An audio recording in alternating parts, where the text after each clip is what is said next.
अलमोअमीनु, अमन व अमान देने वाला।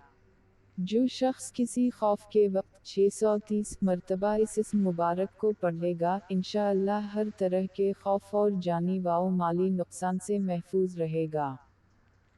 जो शख्स इस इस्म मुबारक को पढ़ ले या लिखकर पास रखे, उसका ज़ाहिर व बातिन अल्लाह ताला की अमान में रहेगा। जो कसरत से इसका वरद करे, इसका ईमान कायम रहेगा और मखलूक इसकी मुती व मुतक़द हो जाएगी। जो कोई रोज़ाना 3 बार ये इस्म मुबारक पढ़ने का मामूल रखे, इसको कोई खौफ नहीं होगा।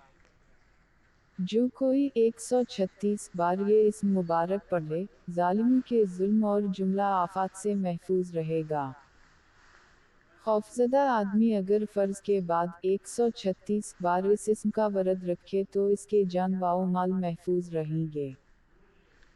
जिस पर खौफ तारी हो वो या सलामों या मोमिनों का वरद रखे, खुसूसन मुसाफिर अगर इसका वरद रखे तो अल्लाह ताला की तरफ से अमन व सलामती नसीब होगी। जो शख्स किसी खौफ के वक्त 630 बार इस इस्म को पढ़ लेगा, इंशाअल्लाह अल-अज़ीज़ हर तरह के खौफ और नुकसान से महफूज रहेगा। जो इस इस्म को 115 बार पढ़कर अपने ऊपर दम करेगा, इंशाअल्लाह हर तरह के खौफ और नुकसान से महफूज रहेगा।